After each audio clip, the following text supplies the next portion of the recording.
Hey, True Believers, Englentine here with another episode of Comic Book Origins, where we take a look at the first appearance of popular superheroes and supervillains. In this case, we're looking at an unpopular hero, Captain Mar-Vell. Actually, so unpopular that Gene Colan, the first person to draw him, said that he was not a fan of his original green and white outfit, claiming that it was pretty much an imitation of characters that he had already drawn before. And for the longest time, he was a character that never really caught on with the readers. And there were some strange iterations. At one point, he was sharing molecules with Rick Jones, so only one of them could be in the real world at the same time.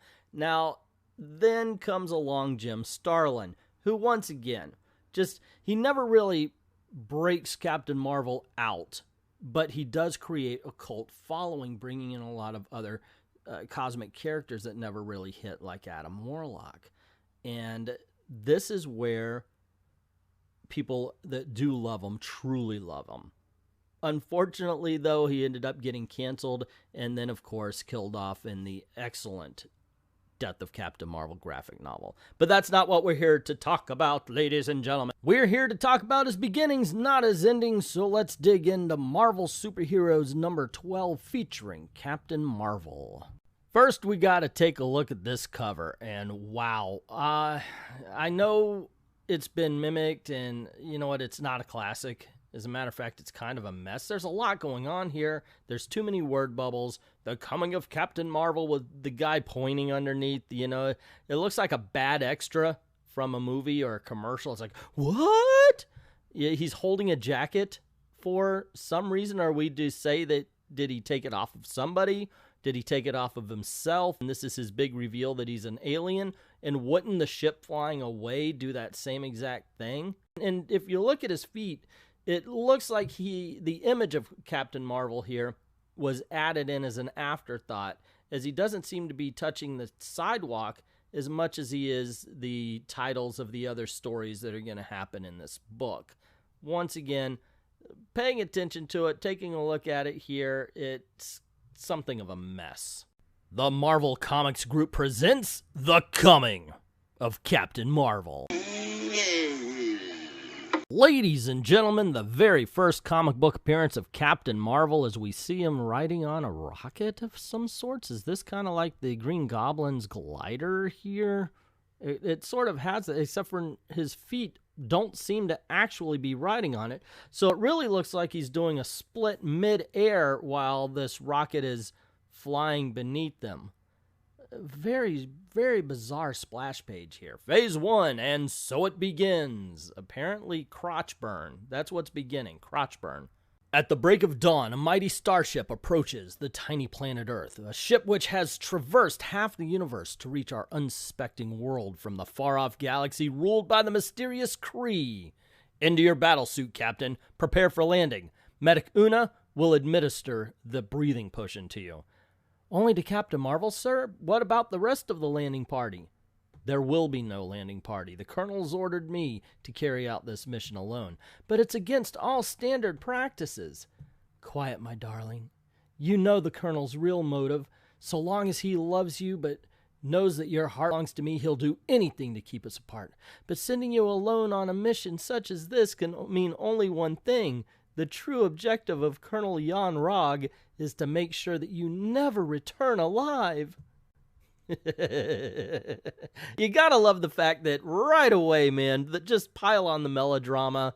And before we even know what this mission is, we've got the love triangle going on. God bless Silver Age melodrama. So the Colonel orders them not to whisper in his presence, and Una brings out the breathing potion, to which the Colonel explains information that he should know, so it's just for our benefit, that if you should be forced to remove your protective helmet, that potion will allow you to breathe for 60 Earth minutes, which makes me think, okay, but how does it know when to activate? Is it just as soon as the atmosphere hits?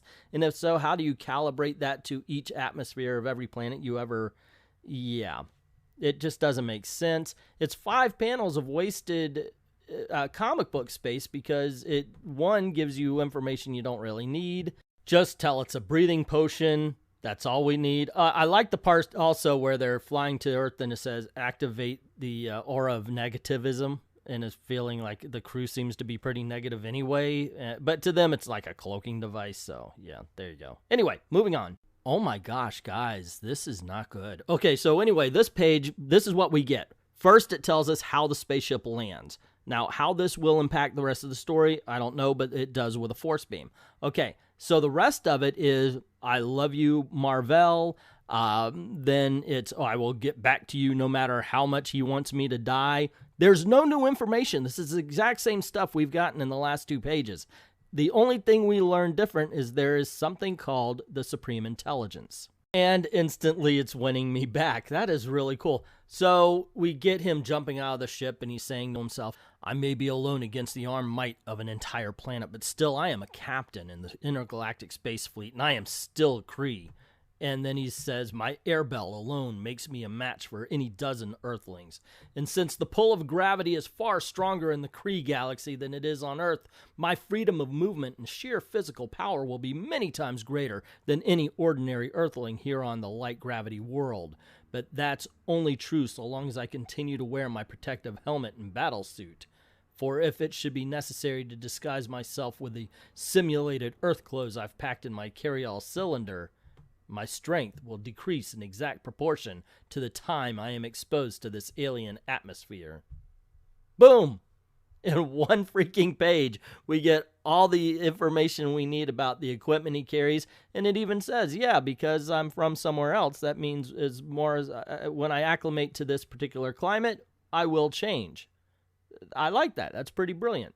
Something that would take, 6 issues? And one whole trade paperback to explain these days. And finally, we get a little bit of an idea of his mission. Although the planet Earth lies far beyond the faintest backwash of our most remote shipping lanes, it has dared to defy us and still remains unpunished. The humans have managed to destroy intergalactic sentry number 459, whom we placed here for our own purposes ages ago. And that would be this guy from Fantastic Four number 64. Then, when we sent the gigantic Ronin, our public accuser, to avenge their deed, he too was defeated. And here we go. The rest of the page shows us that Captain Mar-Vell realizes he's on a missile base. He wants to get away before he can be detected by the radiation in his suit. Nobody really notices, and they say blast off to shoot the rocket into the air. But something goes wrong with the launch, and the rocket kind of veers off where it shouldn't be, so they say, hey, we better destroy it, and they do, as they also declare that there's nothing wrong with the rocket. Everything checked out. Realizing that the humans will know that it was him and his radiation signature that messed up their rocket, Captain Mar-Vell decides to go a little faster at leaving, which we learned he was doing in the previous page. So he decides to jump, of course, using his super strength and the lighter gravity. Unfortunately, it's not for him anyway. He's not quick enough, and the humans do detect him. And so soldiers are deployed, but they're not believing anything they hear about a flying man or anything like that until, of course, they see him, and it's like, hey, kaplow, kaplow, stop or we'll shoot. And as bullets whiz past Captain Mar-Vell's head, only my speed saved me that time. I never thought they would reach me so fast, too many of them. Can't jeopardize my mission by forcing a showdown now, not till I'm ready. There he is, up ahead.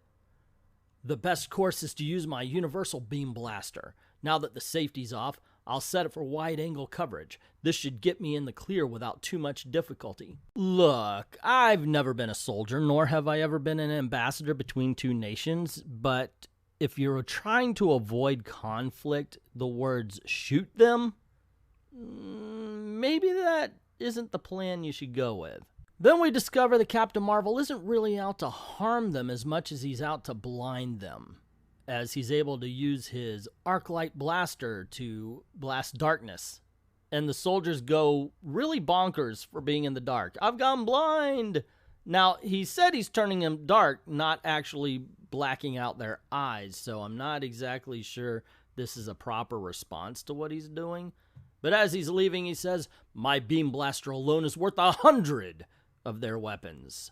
It's amazing to think they've advanced as far as atomic energy, and yet they're unfamiliar with the galaxy's most common all-purpose weapon. For the beam blaster can do almost anything, depending upon the size and intensity of its arc light.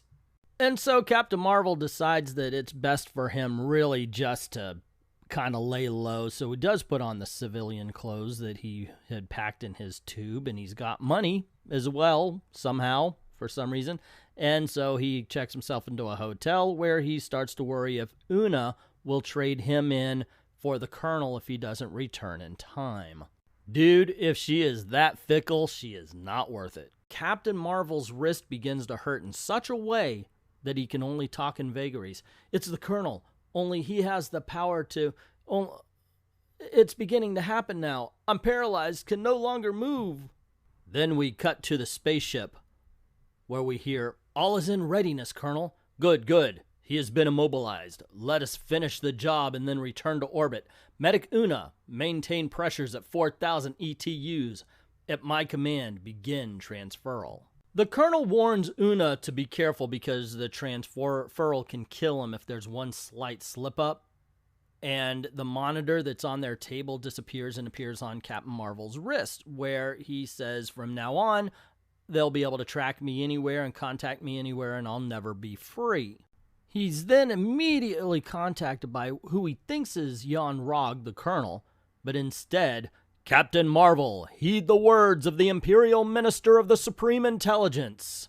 Our intergalactic sentry has failed in his Earth mission, as has Ronan the Accuser.